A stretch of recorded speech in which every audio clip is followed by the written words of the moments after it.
నమస్తే, welcome to news twilight. నేను శ్రీలత. బులెటిన్ల ముందుగా హెడ్లైన్స్ చూద్దాం. ఛత్తీస్గఢ్లో భారీ ఎన్కౌంటర్లు, 22 మంది మావోయిస్టుల మృతి.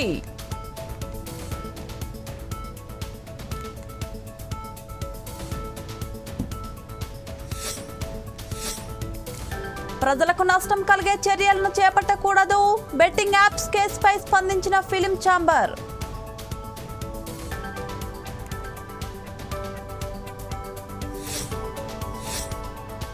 దొంగల్లా వచ్చి వెళ్లిపోతున్నారు, వైసీపీ ఎమ్మెల్యేలపై స్పీకర్ ఆగ్రహం.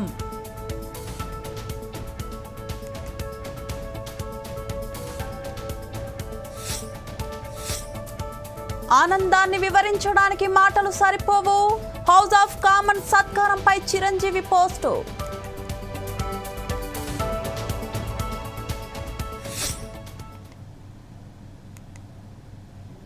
ఛత్తీస్గఢ్లో భారీ ఎన్కౌంటర్ చోటు చేసుకుంది. బీజాపూర్ దంతెవాడ సరిహద్దులో భద్రతా బలగాలు మావోయిస్టుల మధ్య భీకర ఎదురుకాల్పులు చోటు చేసుకున్నాయి.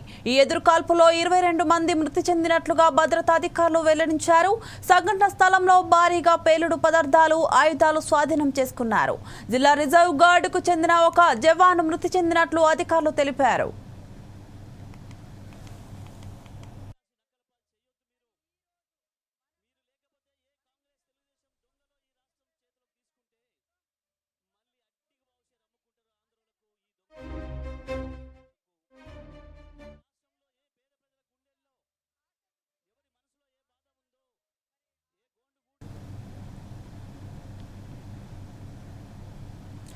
హైదరాబాద్ కేంద్రంగా జరగబోయే అందాల పోటీలపై తెలంగాణ ఎక్సైజ్ మినిస్టర్ జూపల్లి కృష్ణారావు స్పందించారు.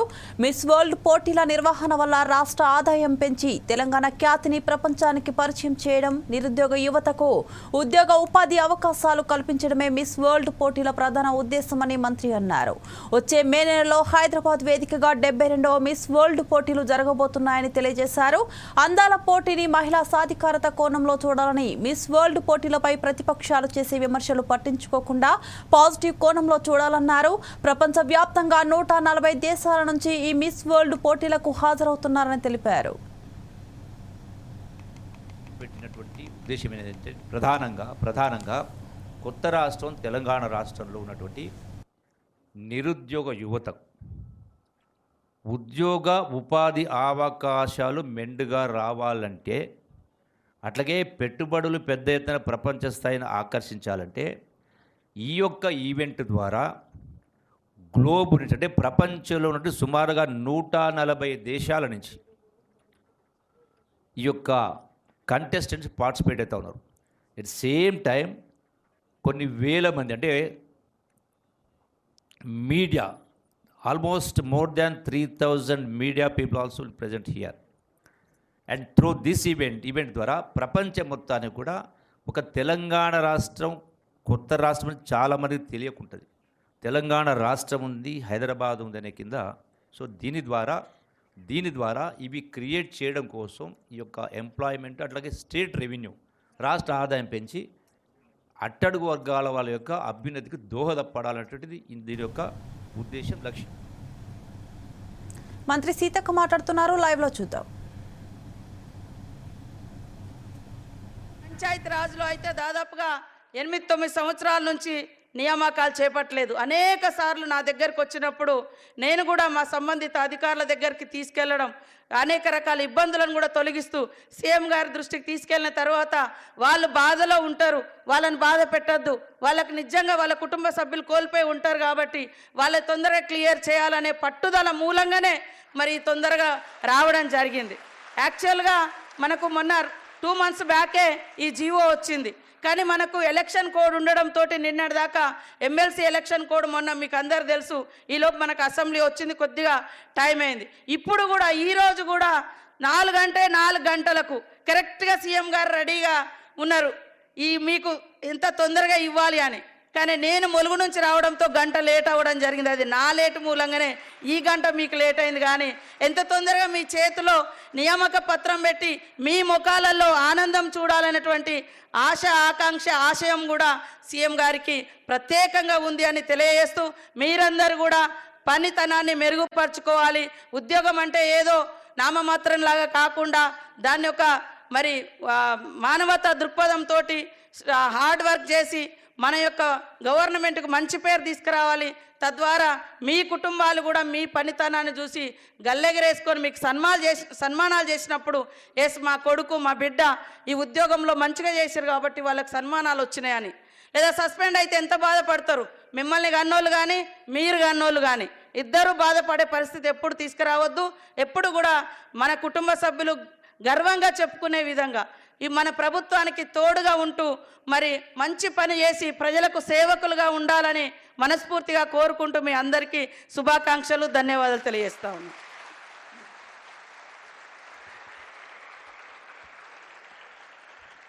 ధన్యవాదాలు మేడం గారు. సర్వీస్ విత్ హ్యూమన్ ఫేస్, మానవీయ స్పృహతో ముందుకు సాగాలని మీ అందరినీ అభినందించి ఆశీర్వదించిన గౌరవనీయులైన మంత్రివర్గ ధన్యవాదాలతో ముఖ్యమంత్రి గారి సంకల్పం రైజింగ్ తెలంగాణలో 4th సిటీ. 4th అంటే కేవలం FOURTH కాదు, FORTH. అది తెలంగాణ రాష్ట్ర వ్యాప్తంగా జరుగుతున్న అభివృద్ధి. మరి రోజు రోజుకు పెరుగుతున్న పట్టణీకరణకి ఒక కొత్త నిర్వచనాన్ని ఇచ్చింది తెలంగాణ ప్రభుత్వం. ఆ మిషన్ గురించి, ఆ వివరాల గురించి అందజేయవలసిందిగా రిక్వెస్ట్ చేస్తున్నాను. పురపాలక పరిపాలన మరియు పట్టణాభివృద్ధి శాఖ తెలంగాణ ముఖ్య కార్యదర్శి సీనియర్ IAS అధికారి శ్రీ ఎం దానకిషోర్ గారిని.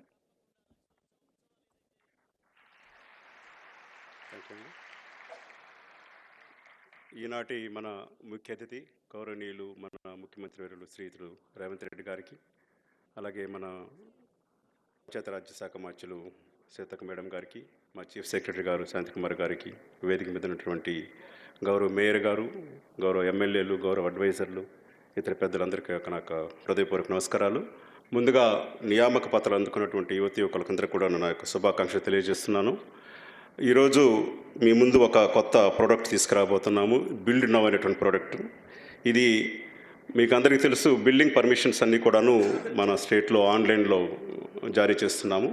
కానీ వీటిలో ఉన్నటువంటి చాలా ఇబ్బందుల్ని ముఖ్యమంత్రి గారు వారు పట్టణ పురపాలక శాఖ మార్చులుగా వారు చేపట్టిన వెంటనే మమ్మల్ని పిలిచి ఒక గైడెన్స్ ఇచ్చారు. బేసికల్గాను ఇప్పుడున్నటువంటి వ్యవస్థలు ఏదైతే ఆన్లైన్ వ్యవస్థలు ఏదైతే ఇబ్బందులు ఉన్నాయో వాటిని తొలగించి పట్టణీకరణను మరియు బిల్డింగ్ పర్మిషన్స్ సామాన్య ప్రజలకు కానీ, రియల్ ఎస్టేట్ ఏజెన్సీస్ కానీ, డెవలపర్స్ కానీ ఇచ్చేటువంటి వ్యవస్థను అతి ఫాస్ట్గాను ఎటువంటి మాన్యువల్ ఇంటర్వెన్షన్స్ లేకుండా వాటన్నిటిని కూడాను అతి వేగంగా జారీ చేసిన ప్రక్రియను చేపట్టమని చెప్పారు. ఈ సందర్భంగా సార్ మీకు ముఖ్యంగా కృతజ్ఞతలు తెలియజేస్తున్నాము. ఇవి నేను గత 10 సంవత్సరాలుగా మున్సిపల్ విషయంలో పనిచేస్తున్నాము. మా అధికారులంతా ఇక్కడ ఉన్నారు. ఇక్కడ ఉన్నటువంటి ప్రజలకు కూడాను రియల్ ఎస్టేట్ ఏజెన్సీస్, క్రెడాయి లాంటి సంస్థలు కూడా ఉన్నారు. ఇంతకుముందు ఒక పర్మిషన్ తీసుకోవాలంటే దాదాపు దానికి ప్రీ స్క్రూటినీ అంటారు. సపోజ్ ఒక 2 లక్షల భవనాల్ని 2 లక్షల విస్తీర్ణమైనటువంటి భవనాన్ని ఇచ్చినప్పుడు దానికి ప్రీ స్క్రూటినీ చేసిన తర్వాత అప్లికేషన్ సబ్మిట్ చేసుకుంటాం. దీనికి చాలా కాలం పట్టేది. ఉదాహరణకు ఒక 20 లక్షల స్క్వేర్ ఫీట్లు ఉన్నటువంటి భవనానికి పర్మిషన్ ఇవ్వాలంటే అప్లికేషన్ సబ్మిట్ చేసుకునే ముందు దానికి సంబంధించినటువంటి ప్రీ స్క్రూటినీ చేసేదానికి దాదాపు anyway between 2 weeks to 2 months పట్టేదన్నమాట. దానికోసం మాన్యువల్గా చేయాలి. ముఖ్యమంత్రి గారు చెప్పారు మాన్యువల్గా ఎట్టి పరిస్థితుల్లో చేసేది లేదు. ప్రభుత్వం వచ్చిన తర్వాత సారు అధ్యక్షతన ఎక్కడ కూడాను ఒక్క మాన్యువల్ పర్మిషన్ కూడా మేము ఇంతవరకు దాఖలు చేయలేదు, ఇవ్వలేదు కూడాను. అటువంటి వ్యవస్థని తీసుకురామని చెప్పారు. ఆ వ్యవస్థని ఇప్పుడు బిల్డ్ అవ్వనటువంటి దాంట్లో తీసుకొచ్చాం మనం. ఇప్పుడు మనం తీసుకొచ్చినటువంటి వ్యవస్థ మన భారతదేశంలోనే అత్యంత ఫాస్ట్ స్పీడ్గా నడిచేటువంటి వ్యవస్థ ఇది. ఇంతకుముందు 2 నెలలు పట్టేది సార్, ఇప్పుడు కనీసం 4-5 నిమిషాల్లో దాన్ని స్క్రూటినీ చేయగలుగుతున్నాం సార్. ఈ వ్యవస్థ ద్వారా ఇప్పుడు ఏదైతే 170 మంది మీరు టౌన్ ప్లానింగ్ అధికారులు వచ్చారు, మీకు ఇది చాలా ఉపయోగపడుతుంది. ఆఫీసులో ఎక్కువ టైం ఉండొచ్చు, ఫీల్డ్లో తక్కువ టైంతో ఫీల్డ్కి అప్లికేషన్ నేరుగా దాన్ని చూసుకునేదానికి 3D వ్యవస్థలు చూసుకునేదానికి తీసుకొచ్చాము.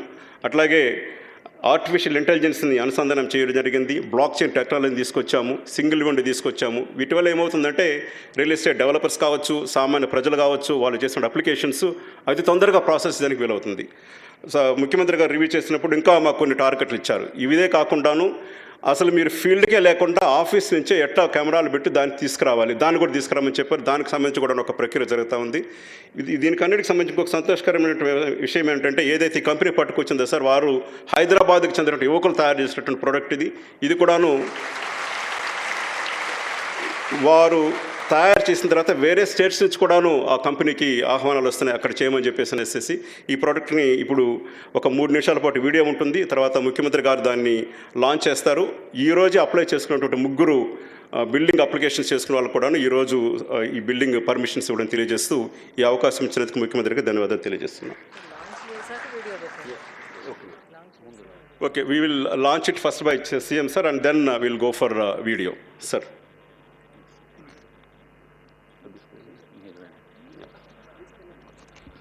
గౌరవనీయులైన ముఖ్యమంత్రి శ్రీ రేవంత్ రెడ్డి గారి చేతుల మీదుగా బిల్డ్ నౌ ఆవిష్కరణ. I request honourable CM to launch the build now portal.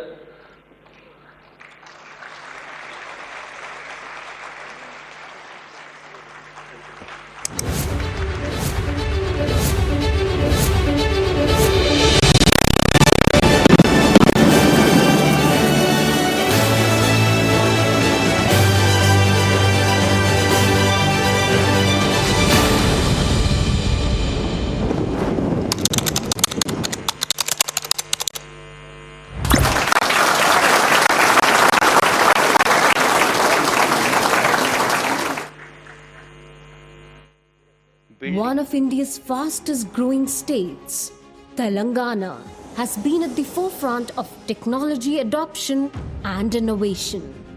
The state's vibrant real estate ecosystem is witnessing unprecedented growth, adding millions of square feet with thousands of new buildings rising each year. So how do we power this rapid growth? As we accelerate towards tomorrow, we need systems that are faster, intelligent, and cutting edge. Introducing Build Now, the next-gen unified building and layout approval system designed with state-of-the-art technologies to create simpler processes, faster approvals, and a truly seamless experience for citizens. With India's fastest drawing scrutiny system, even complex drawings are now processed in minutes, not weeks, drastically reducing the overall time for citizens. No more juggling multiple portals.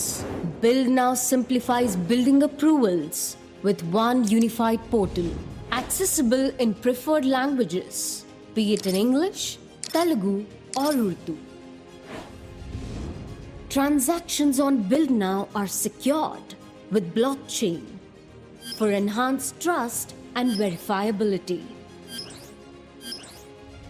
Have a question? Need help? Get instant rules clarification with Build Now's custom AI RAG-powered chat support. With real-time tracking and WhatsApp updates, staying informed about the status has never been easier. And many more features to make building approvals simpler and more accessible for every citizen. But the true power of Build Now extends far beyond the citizen interface. Intelligent workflows and interdepartmental integrations automate processes, eliminating manual interventions and resulting in faster building approvals. The best part is the complete clarity and control to administrators and officials. The Data Copilot, powered by Agentic AI, helps officials gain instant actionable insights just by chatting in natural language, helping them make data-driven decisions faster than ever before.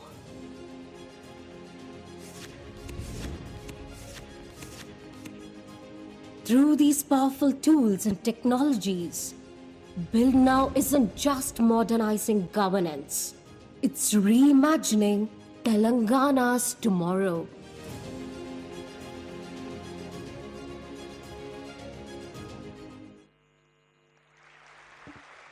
Thank you. Build now అన్న పేరులోనే ఒక అద్భుతమైన positivity ఉంది. ఇప్పుడు may now request honourable CM to launch the poster. Build now గురించిన ప్రత్యేక సమాచార పత్రికను వారు ఆవిష్కరిస్తారు. సులభతరంగా మెరుపు వేగంతో మరింత కొత్తదనంతో సాగే బిల్డ్ నౌ ఒక అత్యంత వేగవంతమైన మరో బిల్డ్ నౌ. ఏ అంటే ఆర్టిఫిషియల్ ఇంటెలిజెన్సే కాదు, యాక్షనబుల్ ఇన్సైట్స్ అని కూడా చెప్పిన తెలంగాణ ప్రభుత్వానికి ఒక ఆదర్శ స్ఫూర్తి లభిస్తుంది. ఇతర రాష్ట్రాల నుంచి కూడా మనకి అడుగుతున్నారు. మన టెక్నికల్ అడ్వైజర్ ఇందాక ప్రిన్సిపల్ సెక్రటరీ గారు చెప్పారు, ఆనందం వ్యక్తం చేస్తూ. ఆనరబుల్ సీఎం గారి చేతుల మీదుగా handing over building permissions to 3 applicants by honourable CM. ఈవేళ ఉదయమే వారు అప్లికేషన్ పెట్టుకున్నారు. ఇప్పుడే ప్రభుత్వం వారికి అనుమతిస్తోంది. ముందుగా శ్రీమతి నేహా శర్మ, వీరు stilt plus 2 floors, stilt for parking and 2 floors apply చేసుకున్నారు. అలా అప్లై చేశారో లేదో ఇలా పర్మిషన్ అందుకుంటున్నారు. మనకు తెలుసు స్పీడ్ స్పీడ్కి సింబాలిక్ ముఖ్యమంత్రి గారి ఆచరణ. సో వారి చేతుల మీదుగా నేహా శర్మకు శుభాకాంక్షలతో ఇప్పుడు గౌరవనీయ రాళ్లబండి హరిబాబు గారు G+1 వారు అలా అప్లై చేసుకున్నారో లేదో ప్రభుత్వం ఇలా అనుమతించింది. తర్వాత బన్వారీలాల్ శర్మ గారు,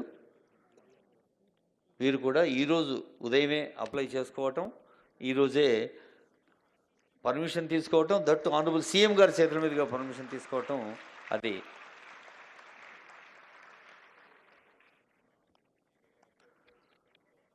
బిల్డ్ నౌ అనే ప్రభుత్వం ప్రజల కోసం అంకితం చేసిన ఈ విషయంలో కానీ, లేదా కొలువుల పండుగలో కానీ, ఒక మెరుపు వేగంతో సాగుతున్న అభివృద్ధి సంక్షేమ కార్యక్రమాలకు సింబాలిక్ వారి వ్యక్తిత్వానికి, వారి పేరుకి, ఈ మెరుపు వేగానికి, అభివృద్ధి సంక్షేమ కార్యక్రమాలకు ఎంత అవినాభావ సంబంధం ఉందో మనందరికీ తెలుసు.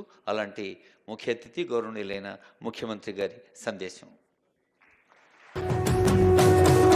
మూడు రంగుల జెండా బట్టి సింగమోలే కదిలినాడు ఒక్కరో కాంగ్రెస్ సూర్యుడు మన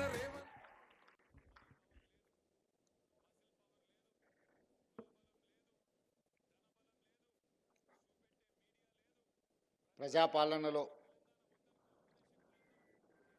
కొలువుల జాతర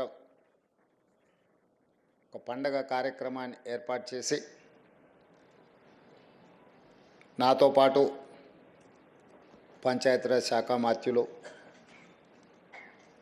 సోదరిమణి సీతక్క గారు, శాసనసభ్యులు యాదయ్య గారు, ఈర్లపల్లి శంకర్ గారు, ప్రభుత్వ సలహాదారులు వేణుగోపాలరావు గారు, అదేవిధంగా కేంద్ర మాజీ మంత్రివర్యులు వేణుగోపాలాచారి గారు, చీఫ్ సెక్రటరీ శాంతి కుమారి గారు, MAUD ప్రిన్సిపల్ సెక్రటరీ దానకిషోర్ గారు, పంచాయతీరాజ్ ఉన్నత అధికారులు, వివిధ శాఖలకు సంబంధించిన ప్రభుత్వ అధికారులు, నూతనంగా ప్రభుత్వంలో భాగస్వాములై తెలంగాణ పునర్నిర్మాణంలో మీ వంతు బాధ్యతను నెరవేర్చాలని ఉవ్విల్లూరుతున్న 922 మంది ఈనాడు ఒక దశాబ్ద కాలం అవకాశాల కోసం ఎదురుచూసి ఈరోజు మీ కళ నిజం కాపోతున్నది. మీరు, మీ కుటుంబ సభ్యులు, ముఖ్యంగా మీ తల్లిదండ్రులందరికీ కూడా మనస్ఫూర్తిగా తెలంగాణ రాష్ట్ర ప్రభుత్వం తరఫున నేను స్వాగతం పలుకుతున్నా.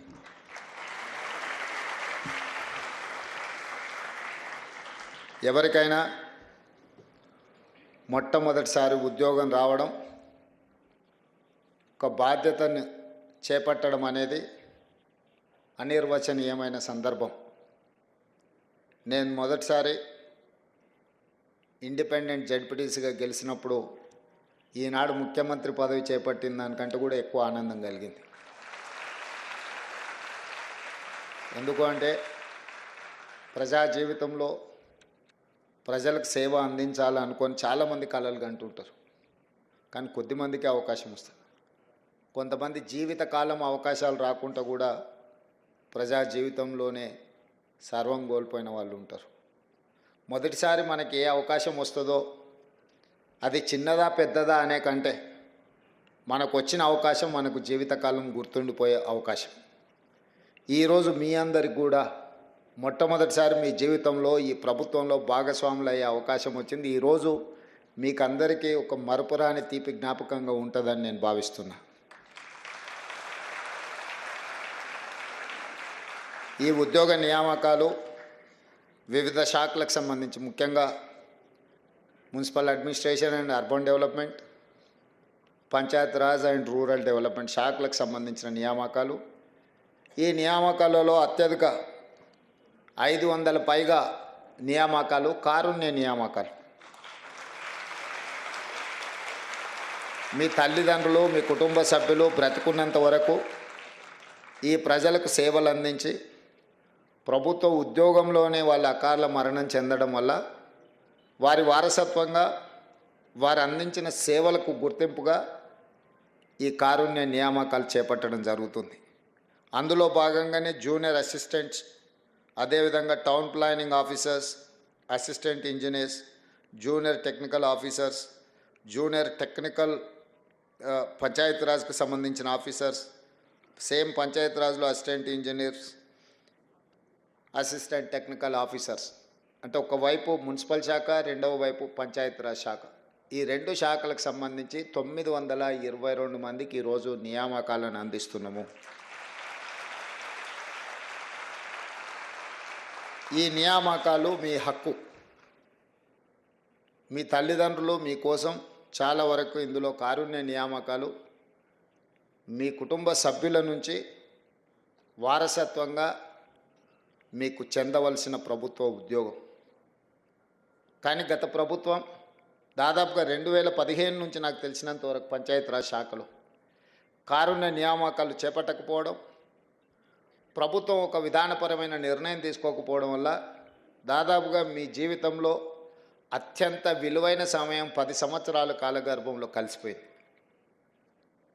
4 గంటలకు రావాల్సిన మేము 5 గంటలకు వస్తేనే అయ్యో మనం 1 గంట ఆలస్యమైందని మేము మా ప్రభుత్వ ఉద్యోగులు అనుకుంటున్న సందర్భంలో గత పాలకులు 10 సంవత్సరాలు ఈ అంశాన్ని పట్టించుకోలేదంటే ఎంత నిర్లక్ష్యంగా వ్యవహరించారో మీరు ఒక్కసారి ఆలోచన చేయండి.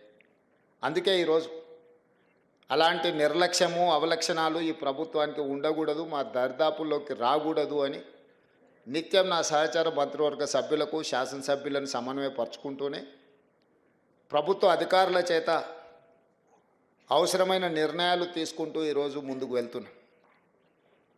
ఈ నియామకాలు అనేటివి క్రమం తప్పకుండా ప్రభుత్వం చేపట్టవలసిన బాధ్యత. క్యాలెండర్ డేట్ ప్రకారం ప్రభుత్వ ఉద్యోగాలు ఇవ్వాలని, నిరుద్యోగులకు ముఖ్యంగా 20 నుంచి 25 లక్షల మంది నిరుద్యోగ యువకులు పట్టభద్రులు కోచింగ్ సెంటర్ల చుట్టూతో తిరుగుతున్నారు. అదే దిల్సుఖ్ నగర్ కావచ్చు, అశోక్ నగర్ కావచ్చు, అమీర్పేట్ చౌరస్తా కావచ్చు, ఇతర ప్రాంతాలలో జూన్ 2, 2014 నాడు తెలంగాణ రాష్ట్రం ఏర్పడ్డ తర్వాత కొలువుల కోసమే కొట్లాడి తెచ్చుకున్న తెలంగాణలో ఆ ప్రభుత్వం ఖాళీలను అన్నిటినీ భర్తీ చేసి ఒక విశ్వాసాన్ని కల్పించడమే కాకుండా మీ ఆత్మస్థైర్యాన్ని పెంచడానికి పనిచేస్తుందని మీరందరూ ఆశించారు. మనందరం కూడా, మీరందరూ లక్షలాది మంది తెలంగాణ విద్యార్థులు ఆ రోజు తెలంగాణ ఉద్యమంలో ముందు బాగానే నిలబడ్డారు. నాకు బాగా గుర్తుంది, 2011 గ్రూప్ 1 నోటిఫికేషన్ పరీక్షలు ఉద్యమం సందర్భంలో ఉమ్మడి రాష్ట్రంలో నిర్వహిస్తే వేలాది మంది విద్యార్థులు పరీక్షలు హాజరవ్వకుండా తమ హాల్ టికెట్లను చించేసి గ్రూప్ 1 ఉద్యోగాలు మేము హాజరవ్వము, మా తెలంగాణ రాష్ట్రం వచ్చిన తర్వాత మేమే పరీక్షలు పెట్టుకుంటాం, మా నియామకాలు మేము చేపట్టుకుంటాం, ఉమ్మడి రాష్ట్రంలో ఎలాంటి నియామకాలు మీరు చేపట్టకపోయినా సరే మేము ఆగుతాం, మా ఉద్యోగ నియామకాల కంటే కూడా మా తెలంగాణ రాష్ట్రం ముఖ్యమని ఉస్మానియా యూనివర్సిటీ, కాకతీయ యూనివర్సిటీల విద్యార్థులు వీధుల్లోకి వచ్చి రాజకీయ నాయకులు అలసిపోయినప్పుడు ఇక మీ వల్ల కాకుంటే పక్కకు జరగండి, తెలంగాణ రాష్ట్రాన్ని మేము సాధిస్తామని ఆనాడు విద్యార్థి ఉద్యమకారులందరూ కూడా ముందు భాగానే నిలబడి తెలంగాణ రాష్ట్రాన్ని సాధించారు. అందులో భాగంగానే శ్రీకాంతాచారి కావచ్చు, కానిస్టేబుల్ కిష్టయ్య కావచ్చు, యాదయ్య కావచ్చు, ఈశాన్ రెడ్డి, వేణుగోపాల్ రెడ్డి లాంటి వాళ్ళు ఎంతోమంది పిల్లలు తమ జీవితాలను సర్వం త్యాగం చేశారు. వాళ్ళు త్యాగం చేసినప్పుడు వాళ్ళకి తెలుసు, వాళ్ళు చనిపోవడం ద్వారా వాళ్ళ కుటుంబాలకు తీరని నష్టము, కష్టము వస్తుంది. కానీ లక్షలాది మంది తెలంగాణ విద్యార్థుల జీవితాలలో వెలుగులు వస్తాయి. తెలంగాణ ప్రాంతం బాగుపడుతుంది, స్వయం పరిపాలన వస్తుంది. ఈ స్వయం పరిపాలనైనా మా జీవితాలలో మార్పు తీసుకొస్తుంది అని చెప్పి వారు ఆనాడు నిర్దిష్టంగా ప్రాణత్యాగాలు చేసి తెలంగాణ రాష్ట్రాన్ని సాధించారు. కానీ వాళ్ళ లక్ష్యం నెరవేరలేదు. తెలంగాణ రాష్ట్రం అయితే వచ్చింది, కానీ వచ్చిన రాష్ట్రంలో ఏ ఆకాంక్షల కోసం ఆ పిల్లలు ప్రాణాలు ఇచ్చిండ్రో ఆ ఆకాంక్షలు నెరవేరలేదు. గత 10 సంవత్సరాల నుంచి 20 నుంచి 25 లక్షల మంది విద్యార్థులు ఊరిలో తల్లిదండ్రులకు 22-23 ఏళ్ళ వయసు ఉన్నప్పుడు పోటీ పరీక్షలు రాసి ప్రభుత్వ ఉద్యోగాన్ని సాధించుకొని మళ్ళీ ఇంటికి వస్తామని తల్లిదండ్రులకు చెప్పి బయలుదేరి, ముఖ్యంగా ప్రభుత్వ ఉద్యోగాల కోసం ప్రయత్నం చేస్తున్న వాళ్ళు దళితులు, గిరిజనులు, ఆదివాసీలు, బలహీన వర్గాలు, పేదలు. ఆగర్భ శ్రీమంతుడు ఎవరు జూనియర్ అసిస్టెంట్ ఉద్యోగం కోసమో, అసిస్టెంట్ ఇంజనీర్ కోసమో, లేకపోతే జూనియర్ టెక్నికల్ ఆఫీసర్ కోసమో కోటీశ్వర్లు ఎవరు ప్రయత్నం చేయరు. 99% పేదవాళ్ళు, చదువుకున్న వాళ్ళు ఈ రాష్ట్ర నిర్మాణంలో భాగస్వాములు అవ్వడమే కాకుండా తమని కనిపెంచిన తల్లిదండ్రులు ఈ రకంగా కాస్త జీవితంలో సంతోషాన్ని, కనీసం వాళ్ళు పడ్డ శ్రమను మర్చిపోతారని చెప్పి పేదవాళ్ళే ఈనాడు హైదరాబాద్కు వచ్చారు గ్రామీణ ప్రాంతాల నుంచి. వచ్చేటప్పుడు తొవ్వ ఖర్చులకో, లేకపోతే ఎక్కడో ఒక దగ్గర తెలిసిన వాళ్ళ దగ్గర ఉండడం కోసమో, లేకపోతే యూనివర్సిటీలలో అడ్మిషన్లు తీసుకొని ఉన్నత చదువులు చదువుతూనే పోటీ పరీక్షలకు సిద్ధమైంది. ఒక 6 నెలల్లో, సంవత్సరంలోనో కోచింగ్ సెంటర్లలో కోచింగ్ తీసుకొని పోటీ పరీక్షలు రాసి ప్రభుత్వ ఉద్యోగ ఫలితాలు వస్తే, ఉద్యోగం వస్తే సరే, ఉద్యోగం రాకపోతే ప్రత్యామ్నాయం గురించి ఏం చేయాలని ఒక ఆలోచనతో వచ్చారు. సంవత్సరం లోపల తేలాల్చిన విద్యార్థుల భవిష్యత్తు గందరగోళంగా మారి శాశ్వత నిరుద్యోగులుగా హైదరాబాదు నగర వీధుల్లో తిరుగుతుంటే 10 సంవత్సరాలైనా ఆనాటి ప్రభుత్వం పరీక్షలు నిర్వహించలేదు. దీన్ని బాధ్యతారహిత్యం అనాలనా, లేకపోతే నిర్లక్ష్యం అనాలనా, లేకపోతే వైఫల్యం అనాలనా నాకు తెలియదు. మీరు ఆలోచన చేసుకోండి. మీరు అందరు చదువుకున్నోళ్ళే. ఈరోజు డిసెంబర్ 7, 2023 నాడు నేను బాధ్యత చేపట్టిన తర్వాత ప్రతి డిపార్ట్మెంట్లో గత 10 సంవత్సరాలుగా ఇచ్చిన నోటిఫికేషన్లన్నీ, నిర్వహించిన పరీక్షలన్నీ, ఫలితాలు విడుదల కాకుండా కోర్టు న్యాయస్థానాలలో చిక్కుముళ్ళన్నీ, ఒకవేళ పరీక్షలు నిర్వహించిన ప్రశ్నపత్రాలు జిరాక్స్ సెంటర్లలో అమ్ముడువైన పరీక్షలన్నీ, ఈ కోచింగ్ సెంటర్ల చుట్టూ ఇన్ని లక్షలాది మంది తిరుగుతుంటే ఇది మొట్టమొదటి ప్రధాన సమస్యగా మా ప్రభుత్వం భావించి 10 సంవత్సరాలు నోటిఫికేషన్లు లేకపోతే పరీక్షలు నిర్వహించకపోవడం, న్యాయస్థానాలలో చిక్కుముళ్ళుగా ఉన్న వాటిని అన్నిటిని ఒక్కొక్కటిగా పరిష్కరించుకుంటూ 57,924 ఉద్యోగ నియామక పత్రాలు ఎల్బీ స్టేడియంలోనో లేకపోతే రవీంద్ర భారతిలోనో ఏ పిల్లలకైతే ఉద్యోగాలు వచ్చినాయో వాళ్ళ తల్లిదండ్రులతో సహా అందరిని పిలిచి నేనే స్వయంగా ఒక సంబరాన్ని వాళ్ళు ఆస్వాదించే విధంగా వాళ్ళ జీవితంలో ఒక మరుపురాని గొప్ప అనుభూతిగా నిలబడాలి, వాళ్ళందరినీ నేను చూడాలి, వాళ్ళందరి కళ్ళల్లో సంతోషం, ఆనందం చూస్తే మేము నిజంగా మా లక్ష్యాన్ని చేరుకున్నట్టే అని చెప్పి ఏ నియామకం కూడా యథాలాపంగా మీ ఇంటికి కాల్ లెటర్ పంపలే. మిమ్మల్ని అందరిని కూడా పిలిచి మీ కుటుంబ సభ్యుల మధ్యలో మిమ్మల్ని మా కుటుంబ సభ్యులుగా భావించి, అది ఎల్బీ స్టేడియంలోనో లేకపోతే నక్లెస్ రోడ్డు మీద ఉన్న అంబేద్కర్ సాక్షిగాను లేకపోతే రవీంద్ర భారతిలో మీ మధ్యలోనే మీకు నియామక పత్రాలు ఇచ్చినాం. ఇవాళ వాళ్ళు మాట్లాడుతున్నారు, ఇవన్నీ మేము నోటిఫికేషన్లు ఇచ్చినాం, నీ నియామకాలు కానే కావాలి. నేను వారిని అడుగుతున్న 10 సంవత్సరాలు మీరు నోటిఫికేషన్లు ఇచ్చి సరైన విధంగా పరీక్షలు నిర్వహించకపోవడం వల్ల యుక్త వయసులో ఉన్న పిల్లల జీవితాలు ఎంత సర్వనాశనమైనవి. మీరు ఎందుకు బాధ్యత తీసుకోలేదు? 10 నెలల్లో మేము చేసిన పనులు 10 సంవత్సరాలలో మీరు ఎందుకు చేయలేకపోయినారని నేను అడుగుతున్నా. అన్ని నోటిఫికేషన్లు నేను ఇచ్చినా అని చెప్తలేను.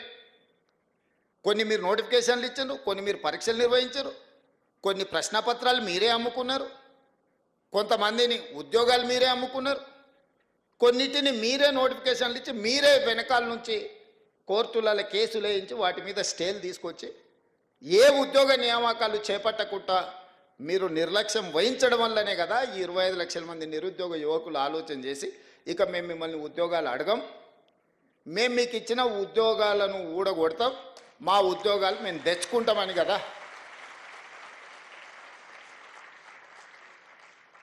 ఆ విద్యార్థి నిరుద్యోగ ఉద్యమకారులు ప్రాణాలు అర్పించి తెలంగాణ తెచ్చి మీకు ఉద్యోగ అవకాశాలు కల్పిస్తే 10 సంవత్సరాలు మీరు మీ కుటుంబమే ప్రతిరోజు పంచభక్ష పరిమాణాలతో పండుగ చేసుకున్నారు. మీ ఉద్యోగాలు మీరు ఆస్వాదించిండ్రు తప్ప ఈ పిల్లలకు ఉద్యోగాలు ఇవ్వాలని ఆలోచన చేసిండ్రా? ఈరోజు నేను ఒక్క మాట అడగదలుచుకున్నా, ఈ నోటిఫికేషన్లన్నీ మావే రేవంత్ రెడ్డి చేసింది ఏముందయా అని నేను ఒక మాట అడగదలుచుకున్నా. మీ ఇంట్లో మీ పిల్లల్ని ప్రజలు తిరస్కరించి నిజామాబాద్ పార్లమెంట్ సభ్యుడిగా, అదేవిధంగా మీ బంధువును కరీంనగర్ పార్లమెంట్ సభ్యుడిగా ప్రజలు తిరస్కరించారు. 6 నెలలు తిరగకముందే వాళ్ళిద్దరికి కారుణ్య నియామకాలు చంద్రశేఖరరావు గారు ఇచ్చిండ్రా? లేదా ఒకరికి ఎమ్మెల్సీకి ఇచ్చారు, ఒకరికేమో ప్లానింగ్ కమిషన్ వైస్ చైర్మన్ ఇచ్చిండ్రు. మీ ఇంట్లో మీ బిడ్డనో మీ బంధువో ఉద్యోగం కోల్పోతే మీకు దుఃఖం వచ్చి బాధ అయ్యి 6 నెలలు కూడా వాళ్ళని ఖాళీగా ఉంచకుండా తక్షణమే కారుణ్య నియామకాల కింద ఒకరిని ఎమ్మెల్సీగా, ఒకరిని ప్లానింగ్ కమిషన్ వైస్ చైర్మన్గా నియమించి ఉద్యోగాలు మీ ఇంట్లోకి ఇచ్చుకోగలిగినారు. కానీ సంవత్సరాల కొద్దీ 20 ఏళ్ళు 30 ఏళ్ళు ఈ ప్రభుత్వంలోనే సేవలు అందించి ప్రభుత్వ ఉద్యోగంలోనే మరణించిన వాళ్ళ పిల్లలకు 10 సంవత్సరాలైన కారుణ్య నియామకాలు మీరు చేపట్టలేదంటే అసలు కారుణ్యం అనే పదానికి అర్థం తెలుసా అని నేను అడుగుతున్నా. మీ కుటుంబం పట్ల, మీ కుటుంబ సభ్యుల పట్ల చూపించిన కారుణ్యము ఈ పేదోళ్ళ పిల్లల పట్ల ఎందుకు చూపించలేదనేదే నా ప్రశ్న. మీరు చూపించని దగ్గర మేము చూపించినాం, మా విజ్ఞత ప్రదర్శించినాం. మేము మా ఉద్యోగాల కోసం తాపత్రయపడలే. మేం చేపట్టిన పదవి ఒక భావోద్వేగము. ఈ లబ్ధిదారులకు ఏదైనా న్యాయం చేయాలన్న ఆలోచనతో మన ప్రభుత్వం ఈరోజు దాదాపుగా మీ నియామకాలతో 59,000 ప్రభుత్వ ఉద్యోగ నియామక పత్రాలు నేను అందించిన. స్వతంత్రం వచ్చినప్పటి నుంచి ఈ రోజు వరకు అది ఉమ్మడి రాష్ట్రంలో కావచ్చు, లేదా నరేంద్ర మోడీ గారు ముఖ్యమంత్రిగా ఉన్న గుజరాత్లో కావచ్చు, దేశంలోనే అతిపెద్ద రాష్ట్రమైన ఉత్తరప్రదేశ్ కావచ్చు, ఏ రాష్ట్రాన్నైనా ఏ రాజకీయ పార్టీనైనా నేను సూటిగా సవాలు విసురుతున్నా. 10 నెలల్లో 59,000 ప్రభుత్వ ఉద్యోగాలు అందించిన ముఖ్యమంత్రి కానీ రాష్ట్రం కానీ ఉంటే మీరు ఏదైనా చూపించండి, నేను చర్చించడానికి సిద్ధంగా ఉన్నా. మా రాష్ట్రము తెలంగాణ రాష్ట్రము ప్రజాపాలనలో 59,000 ప్రభుత్వ ఉద్యోగ నియామకాలు వైకాపాకు చెందిన ఎమ్మెల్యేలు శాసనసభకు రాకుండా సంతకాలు చేస్తుండడంపై స్పీకర్ అయ్యన్న పాత్రుడు ఆగ్రహం వ్యక్తం చేశారు. వైకాపా ఎమ్మెల్యేలు సభకు హాజరు కావడం మీరెప్పుడైనా చూశారా అంటూ సభ్యులను స్పీకర్ ప్రశ్నించారు. ఎమ్మెల్యేగా ఎన్నికైన సభ్యులు సభకు సగౌరవంగా హాజరు కావాల్సి ఉందన్నారు. వైకాపా సభ్యులు ఎవరికి కనపడకుండా దొంగచాటుగా వచ్చి రిజిస్టర్లో సంతకాలు చేయాల్సిన పనేముందని అసహనం వ్యక్తం చేశారు. అలా వచ్చి వెళ్లడం వారి గౌరవాన్ని పెంచదన్నారు. ఒకరి ద్వారా మరో 2 ప్రశ్నలు అడిగే అవకాశం కోల్పోతున్నారు. ఇది చాలా దురదృష్టకరం. సభకు ఎన్నికైన గౌరవ సభ్యులు సగౌరవంగా సభకు రావాలి. ప్రజలు ఎన్నుకున్నారు మిమ్మల్ని, సభలోకి వెళ్ళి మా సమస్య మాట్లాడమని. సభకు రావాలి. ఎవరికి కనిపించకుండా వచ్చి సభ్యులు హాజరు పట్టికలో సంతకాలు చేసి వెళ్ళిపోతున్నారండి దొంగలలాగా వచ్చి. మీరు గౌరవ సభ్యులే, ప్రజలు ఎన్నుకున్నారు, మీరు ఎమ్మెల్యేస్. దొంగల్లాగా వచ్చి సంతకాలు పెట్టవలసిన అవసరం ఇచ్చింది కర్మ. ఎమ్మెల్యేగా గౌరవప్రదమైన దీంట్లో ఉండి హాజరు పట్టికలో సంతకం చేసి సభకు ఆ మొహం చాటేయడం వారికి గౌరవాన్ని తగ్గించిందే తప్ప పెంచదని చెప్పి నా తాలూకు అభిప్రాయం. బెట్టింగ్ యాప్స్ కేసుపై ఫిల్మ్ ఛాంబర్ స్పందించింది. సెలబ్రిటీల హోదాను కాపాడుకోవాలని సూచించింది. ప్రజలకు నష్టం కలిగే చర్యలను చేపట్టకూడదని film chamber secretary Damodara Prasad వెల్లడించారు. ఫిల్మ్ ఛాంబర్ మా నుంచి లేఖ రాయాలని నిర్ణయించామని తెలిపారు. యూట్యూబ్లో స్టార్స్ అయినంత మాత్రాన రియల్ లైఫ్లో స్టార్స్ కాదన్న విషయాన్ని గుర్తుంచుకోవాలని film chamber secretary Damodara Prasad సూచించారు.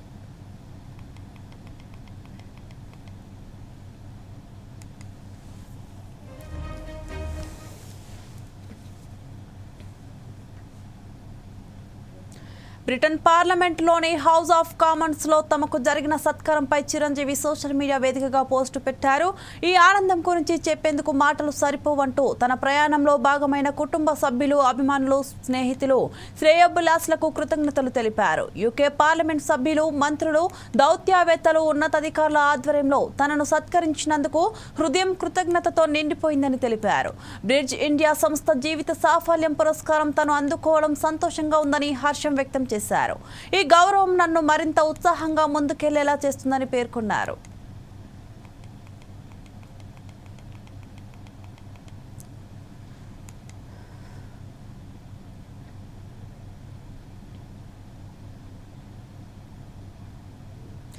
ఎస్సీ వర్గీకరణకు తాము కట్టుబడి ఉన్నామని ఏపీ సీఎం చంద్రబాబు అసెంబ్లీ వేదికగా చెప్పారు. ఆ మాట త్వరలో నిలబెట్టుకుంటామన్నారు. అసెంబ్లీలో తీర్మానం చేసి కేంద్ర ప్రభుత్వానికి పంపితే సమస్య పరిష్కారం అవుతుందని గతంలోనే చెప్పాను అని అన్నారు. జిల్లాల వారీగా కేటగిరీ విభజన చేయాల్సి ఉందని తెలిపారు. జనగణన తర్వాత మరోసారి జిల్లాల వారీగా కేటగిరీల విభజన చేసేందుకు సిద్ధంగా ఉన్నామన్నారు. కొంతమంది సమాజంలో పేదరికానికి అనేక కారణాలు ఉన్నాయి. చరిత్రలో మనం చూసినప్పుడు కొంతమంది ఆర్థికంగా, రాజకీయంగా, సామాజికంగా వెనుకబడే పరిస్థితికి వచ్చారు. చరిత్ర ఒకసారి విశ్లేషించినప్పుడు ఈ 3 కారణాలు కూడా ఆ కులాల్ని ఎక్కడికక్కడ ఆర్థికంగా వెనక్కి లాగేసే పరిస్థితి వస్తుంది. ఇప్పుడు మనం ఒకసారి ఆలోచించిన దిశ స్వాతంత్రం వచ్చింది. 70 సంవత్సరాల పైన పూర్తి చేసుకున్నాం. నేను మళ్ళా చూస్తే 2047కి 100 సంవత్సరాలు పూర్తి చేసుకోబోతున్నాం. ఇంకా కూడా ఆర్థికంగా, రాజకీయంగా, సామాజికంగా అసమానతల పైన పోరాడే పరిస్థితి వస్తా ఉంది. ఇక్కడికి వచ్చినప్పుడు అధ్యక్ష ఈ కేసు చెప్పిన తర్వాత చరిత్ర కూడా ఒకసారి చరిత్రలో నేను కూడా ఒక 40-50 ఏళ్ళు భాగస్వాములు అయ్యే పరిస్థితికి వచ్చాం. అది కూడా ఒకసారి చూసినప్పుడు దీన్ని ఇటీవల కాలంలో అనేక ఛాలెంజెస్ తర్వాత నేను ఆ చరిత్ర చెప్పేటప్పుడు అవి కూడా చెప్తాను. ఒక తీర్పు ఇచ్చా. 7 మంది జడ్జెస్ 6+1 తీర్పు ఇచ్చినప్పుడు చాలా స్పష్టంగా రాష్ట్ర ప్రభుత్వాలు ఏ వర్గమైనా సరే వెనకబడిందని భావిస్తే మీరు వర్గీకరణ చేసే బెట్టింగ్ యాప్స్ వివాదంపై ప్రజాశాంతి పార్టీ అధ్యక్షులు కె పాల్ స్పందించారు. బెట్టింగ్ యాప్స్ ప్రమోట్ చేస్తున్న హీరోలు, హీరోయిన్ల మీద కేసులు పెట్టడం మంచి పరిణామమన్నారు. కోట్లు తీసుకొని బెట్టింగ్ యాప్స్ ను ప్రమోట్ చేయడం ఏంటి అని ప్రశ్నించారు. వీళ్ల ప్రమోషన్ కారణంగా అమాయకులు బలవుతున్నారని మండిపడ్డారు. మియాపూర్లో బెట్టింగ్ యాప్లని ప్రమోట్ చేస్తున్న యాక్టర్స్, హీరోయిన్స్ మీద కేసు పెట్టాడు. చాలా మంచిది. ఈ యాక్టర్స్ కి, హీరోయిన్స్ కి ₹1 కోట్లు, 2 కోట్లు తీసుకొని బెట్టింగ్ యాప్లు ప్రమోట్ చేయడం న్యాయమా? తద్వారా ఇప్పుడు మహేందర్ 24 సంవత్సరాల అబ్బాయి డబ్బులు పోగొట్టుకొని సూసైడ్ చేసుకున్నాడు. వాళ్ళ మీద మీరు కేసు పెట్టి వాళ్ళ కుటుంబానికి మీరు 100 కోట్లు ఇచ్చినా తిరిగి ఆ అబ్బాయిని తేగలరా? ఇంకొక విషయం, పోలీసులు ఇలా కేసులు పెట్టినప్పుడు ఇన్వెస్టిగేషన్ అయిన తర్వాత మళ్ళీ కేసులు ఉపసంహరించుకుంటున్నారట. దానికి ఉదాహరణ మన అల్లు అర్జున్ జైల్లో పెట్టారు. 100 కోట్లు అందేయట, మళ్ళీ కేసు లేకుండా నీళ్ళు గాల్చేశారట. అలా కాకుండా నేను ఇచ్చే 2 సలహాలు. ఒకటి, మీరు హీరోస్, హీరోయిన్స్ కనీసం మాదిరిగానే ఉండాలి కదా. మీరు 100 కోట్లు సంపాదించుకుంటున్నారు. మీరు సొంతంగా చారిటీలు చేయండి, లేదంటే నోరు మూసుకొని ఊరుకోండి. ఇంత కక్కుర్తి ఎందుకు? మరలా మీరు వాళ్ళ దగ్గర. సూర్యాపేటలో BRS working president KTR party ముఖ్య కార్యకర్తలతో సమావేశమయ్యారు. ఈ సందర్భంగా ఆయన మాట్లాడుతూ తెలుగువారి ఆత్మ గౌరవాన్ని దేశానికి చాటింది మొదట ఎన్టీఆర్, ఆ తర్వాత కేసీఆర్ అని అన్నారు. గులాబీ జెండా లేకపోతే తెలంగాణ రాష్ట్రమే లేదు అని పేర్కొన్నారు. సీఎం పర్సంటేజీలు పెంచుకుంటున్నారు. అసూయ, ద్వేషం, ఆశయాలను మాపై ప్రచారం చేయడంతో ఓడిపోయామని ఆయన అన్నారు. ఆయన ఏమన్నాడంటే 3 పదాలు: కట్టే, కొట్టే, తెచ్చే లెక్క, అసూయ, ద్వేషం, ఆశ. అసూయ, ద్వేషం, ఆశ, ఈ 3 పనిచేసినాయి అన్న అన్నాడు. అంటే ఏంది అని నేను. అసూయ అంటే ఈ మల్లన్న ఉన్నాడు చూసినావు, అబ్బా అధికార పార్టీలకు రాగానే కొత్త కారు కొన్నాడు రా, కొత్త ఇల్లు కట్టిండ్రా, ఆయన కూడా కట్టుకుని ఉంటాడు అనేటోడు. కేసీఆర్ ప్రభుత్వంలో అందరి సంపద పెరిగింది, భూముల రేట్లు పెరిగినాయి, అందరి సంపద పెరిగింది. కానీ మల్లన్న మీద అసూయ పుట్టియాలి. ఒక భాస్కర్ రావు గారు కొత్త అంగేసిండు, అమ్మా నిన్న మొన్నటి దాకా ఆయన ఏదో ఇదివరకు అంగి లేకుండా తిరిగినట్టు బ్రహ్మాండంగా ఉండే ఆయన ఇదివరకు కూడా, కానీ ఇవాళ కొత్త అంగేదో వేసినట్టు ఆయన మీద అసూయ పుట్టించే విధంగా స్థానిక నాయకత్వం మీద ఈర్ష్య ద్వేషాలు కలిగే విధంగా ఒకవైపు ప్రచారం, మరొక వైపు ద్వేషం.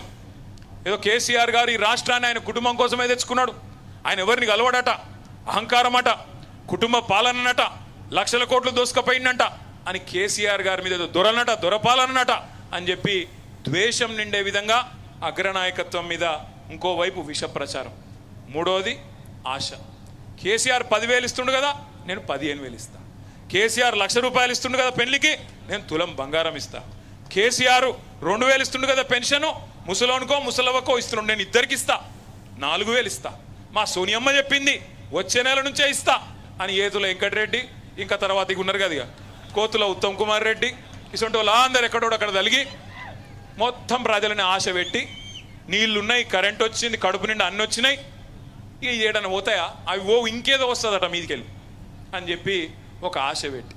మీరు ఒకటి జాగ్రత్తగా గమనించండి, కాంగ్రెస్ ఓడు బీజేపీ ఓడు అభివృద్ధి గురించి మాట్లాడలే. సూర్యాపేటలో వచ్చిన మెడికల్ ఎస్సీ వర్గీకరణకు సీఎం చంద్రబాబు ఆద్యుడు రూపకర్త అని డిప్యూటీ సీఎం పవన్ కళ్యాణ్ అన్నారు. ఎస్సీ వర్గీకరణకు నాంది పలికిన చంద్రబాబుకు ధన్యవాదాలని అసెంబ్లీలో చెప్పారు. ఎస్సీ వర్గీకరణతో అందరికీ మేలు జరుగుతుందని తెలిపారు. ఎస్సీ వర్గీకరణ బిల్లుకు మనస్ఫూర్తిగా ఆమోదం పలుకుతున్నామని అన్నారు. ఎస్సీ వర్గీకరణ ఈ స్థాయికి వచ్చిందంటే చంద్రబాబు మందకృష్ణే కారణమన్నారు. మాదిగల ఆత్మ గౌరవాన్ని నిలబెట్టిన ఘనత మందకృష్ణదే అని ఆయన పేర్కొన్నారు. దాన్ని ఆంధ్రప్రదేశ్ ఉమ్మడి రాష్ట్రంలో ప్రవేశపెట్టిన ఘనత, దాన్ని ముందుకు తీసుకెళ్లిన ఘనత శ్రీ నారా చంద్రబాబు నాయుడు గారికి, మన గౌరవ ముఖ్యమంత్రి గారు దక్కుతుంది. అధ్యక్ష, ఈ రోజున దేశ స్థాయిలో దీన్ని ముందుకు తీసుకెళ్లగలుగుతున్నాం అంటే, ప్రధానమంత్రి గారు దృష్టిలో పడింది అంటే దానికి నాంది ఆంధ్రప్రదేశ్ నుంచే పడింది. అధ్యక్ష, ఇలాగ అనేక విభిన్నంగా ఒక్కొక్క చోట ఉన్న ఈ డామినెన్స్ కావచ్చు, లేదంటే ఎక్కువ శాతం తీసుకోవడం కావచ్చు, ఇట్స్ అ బ్యాలెన్సింగ్ యాక్ట్. అధ్యక్ష, ఇది వీటన్నిటిని గుర్తించి మనస్ఫూర్తిగా ఈ రోజున నారా చంద్రబాబు నాయుడు